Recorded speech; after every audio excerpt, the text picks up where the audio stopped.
عالم دین تھا، دو دوست تھے آپس میں، ایک عالم تھا دنیا سے چلا گیا، خواب کے عالم میں دیکھا، کیا دیکھا کہ عالم ہے، برزخ میں بیٹھا ہوا ہے، نعمتیں ساری ہیں، لیکن ایک بچھو ہے جو اس کو کاٹ رہا ہے۔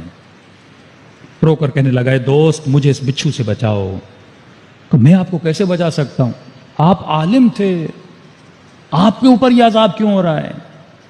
کہتا ایک دن ایک موچی کے پاس گیا تھا جوتیاں بنانے کے لیے، پیسے نہیں تھے جیب میں نے کہا کل آ کر آپ کو دے دوں گا، پیسے لینا بھول گیا، اگر ہو سکے تو میری طرف سے جا کر اس موچی کو پیسے دے دینا۔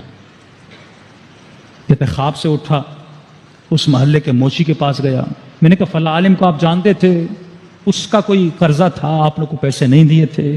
کہاں ایک دن آیا تھا، جوتی بنائی تھی، اس کے پیسے میرے پاس رہتے تھے، مجھے خبر ملی کہ وہ مر گیا ہے، میں اس کے بیٹے سے جا کے ملا، میں نے کہا بابا نے کوئی وصیت کی تھی کہ کس سے کیا لیا ہے اور کس سے نہیں لیا؟ کہ نہیں بابا نے کوئی وصیت نہیں کی۔ کہتا میں نے دل میں کہا یہ کیسا عالم ہے جو لوگوں کا حق کھا کے بیٹھا ہے لیکن اس نے ایک وصیت بھی نہیں کی۔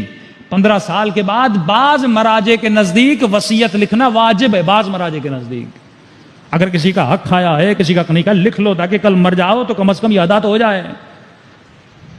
مومن نے کہا مولانا میں نے لکھ لیا، میری اتنی قضا نمازیں ہیں اور میرا بیٹا دے دے۔ ایران کا واقعہ ہے، مولوی صاحب نے وصیت پڑھی، اس میں لکھا ہوا تھا کہ اتنا میرے بیٹے کا، اتنا میری بیٹی کا، اتنا غریبوں کا، اور آخر میں لکھا ہوا تھا کہ میرے بینک میں جو پیسے پڑے ہوں اس میں سے اتنا اماؤنٹ میری قضا نمازوں کے لیے ہے، میرے قضا روزوں کے لیے ہے، استجاری میرے مرنے کے بعد پڑھائے جائیں۔ مولوی صاحب نے بیٹوں کو کہا بھائی آپ کے باپ نے وصیت کی، انہوں نے کہا قبلہ صاحب جب خود نہیں پڑھی تو ہم کیوں پڑھائیں؟